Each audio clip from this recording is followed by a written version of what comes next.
আসসালামু আলাইকুম, welcome back to my channel. আশা করছি সবাই ভালো আছেন। আজকে আবার আপনাদের সামনে হাজির হলাম নতুন একটি রেসিপি নিয়ে। আজকের ভিডিওতে আমি আপনাদের সঙ্গে শেয়ার করব দেশি মুরগির মাংস পেঁপে দিয়ে রান্নার সঠিক পদ্ধতি। খুব সহজেই ঘরে থাকা উপকরণ দিয়েই আজকে রান্নাটা করব। আশা করছি ভালো লাগবে। আমি যেহেতু পাবনার মেয়ে, আর পাবনায় গ্রাম অঞ্চলে আগেকার নানি দাদিরা যেভাবে মাংস রান্না করতো ঠিক সেরকম পদ্ধতিতেই আমি আজকে দেশি মুরগির মাংস রান্না করব। তো দেখতে হলে সঙ্গে থাকবেন। এখানে আমি একটি প্যানে তেল গরম করে দিয়ে দিয়েছি পেঁয়াজ কুচি। আমি এখানে সরিষার তেল দিয়েছি, আপনারা চাইলে সয়াবিন তেলও দিতে পারেন।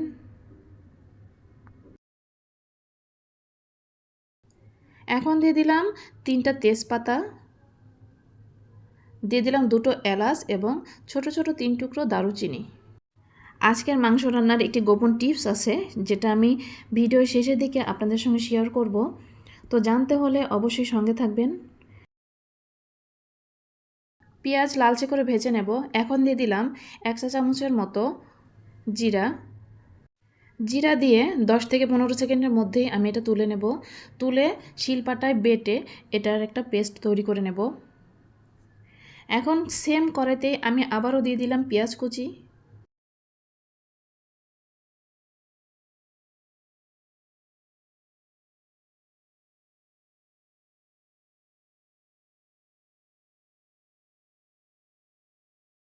পেঁয়াজটা নেড়ে চেড়ে লালচে করে ভেজে নেব।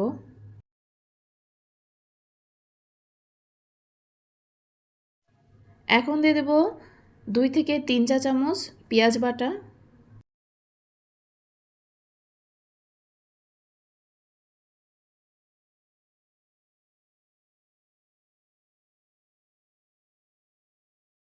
সামান্য একটু পানি দিয়ে একটু নেড়ে চেড়ে দিচ্ছি।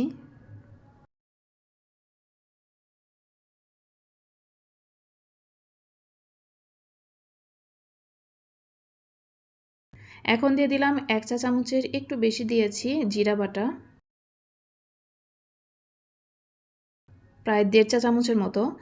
আর 1.5 চা চামচের মতো দিয়ে দিলাম আদা বাটা।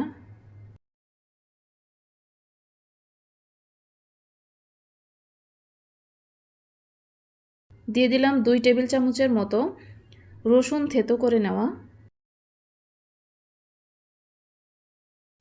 এই বাটা মশলাগুলো দিয়ে কিছু সময় কষিয়ে নেব। সামান্য একটু পানি দিয়ে দিলাম। এখন দিয়ে দিলাম 1.5 চা চামচ লবণ।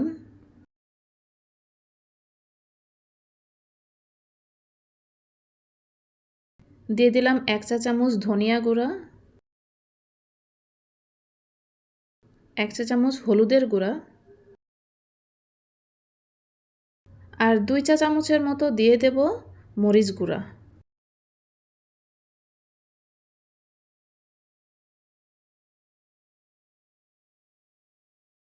একটু নেড়ে চেড়ে কষিয়ে নেব।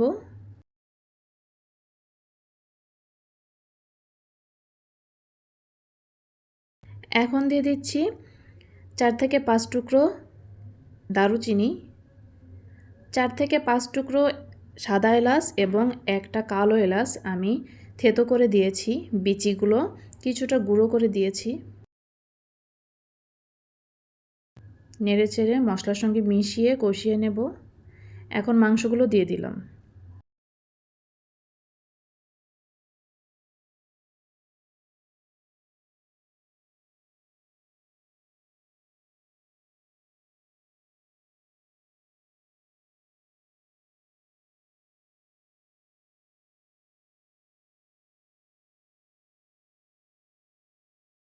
ঢাকনা দিয়ে ঢেকে কিছু সময় মাংসটা কষিয়ে নেব। আর প্রথমে যে পেঁয়াজ, তেজপাতা, দারুচিনি, এলাচ এবং জিরা ভেজে আমি তুলে রেখেছিলাম, সেটা পেস্ট করে রেখেছি। সেটা কখন দেব, কিভাবে দেব, অবশ্যই দেখতে হলে সঙ্গে থাকবেন। আর ভিডিওটি দেখতে দেখতে যারা এই পর্যায়ে এসেছেন অবশ্যই একটা লাইক দিয়ে দিবেন। আর ভিডিওটি যদি ভালো লেগে থাকে অবশ্যই আমার চ্যানেলটি সাবস্ক্রাইব করে পাশে থাকা বেল আইকন প্রেস করে দিবেন, যেন নতুন কোনো ভিডিও আপলোড করলে আপনাদের কাছে নোটিফিকেশন পৌঁছে যায়। এখানে আমি একটু বড় সাইজের কিউব করে কেটে রাখা পেঁপে 50% সিদ্ধ করে তারপরে এটা তেলে ভেজে নিচ্ছি। যেহেতু আমি পেঁপে দিয়েই এই মাংসটা রান্না করব। পেঁপে ভাজা হয়ে গেছে, কষিয়ে নেওয়া মাংসের মধ্যে পেঁপে দিয়ে দিলাম। পেঁপে সহকারে মাংসটা আরও কিছু সময় কষিয়ে নেব।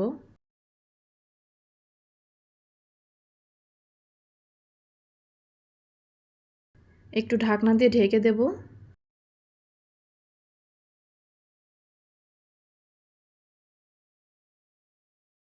মাংস কষানো হয়ে গেছে, এখন আমি পরিমাণ মতো পানি দিয়ে দিলাম।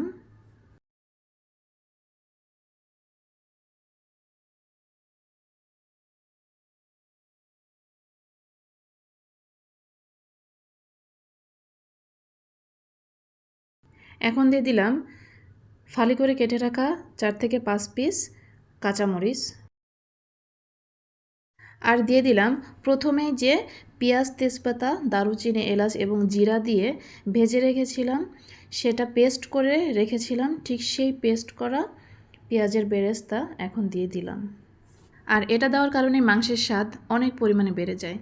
আমাদের পাবনায় গ্রামাঞ্চলের নানি দাদি বা আমার মা চাচিরা ঠিক এভাবেই রান্না করে। আর এই পেঁয়াজ বেরেস্তার এই পেস্ট শুধু মাংসে নয়, মাছেও ব্যবহার করা হয়। এটা দেওয়ার কারণে মাছ মাংসের স্বাদ অনেক পরিমাণে বেড়ে যায়। কথা বলতে বলতে আমার রান্নাটাও শেষ হয়ে গেল। দেখেই বুঝতে পারছেন কেমন হয়েছে। ভিডিওটি ভালো লাগলে অবশ্যই লাইক, কমেন্ট, শেয়ার করবেন। আর কমেন্টে জানাবেন কেমন হয়েছে, আপনারাও কিভাবে রান্না করেন সেটাও কমেন্টে জানাবেন। ভিডিওটি এই পর্যন্তই। সবাই ভালো থাকবেন, সুস্থ থাকবেন। আল্লাহ হাফেজ। পরবর্তী ভিডিও দেখার আমন্ত্রণ জানিয়ে এখানেই বিদায় নিচ্ছি। আসসালামু আলাইকুম ওয়া রাহমাতুল্লাহ।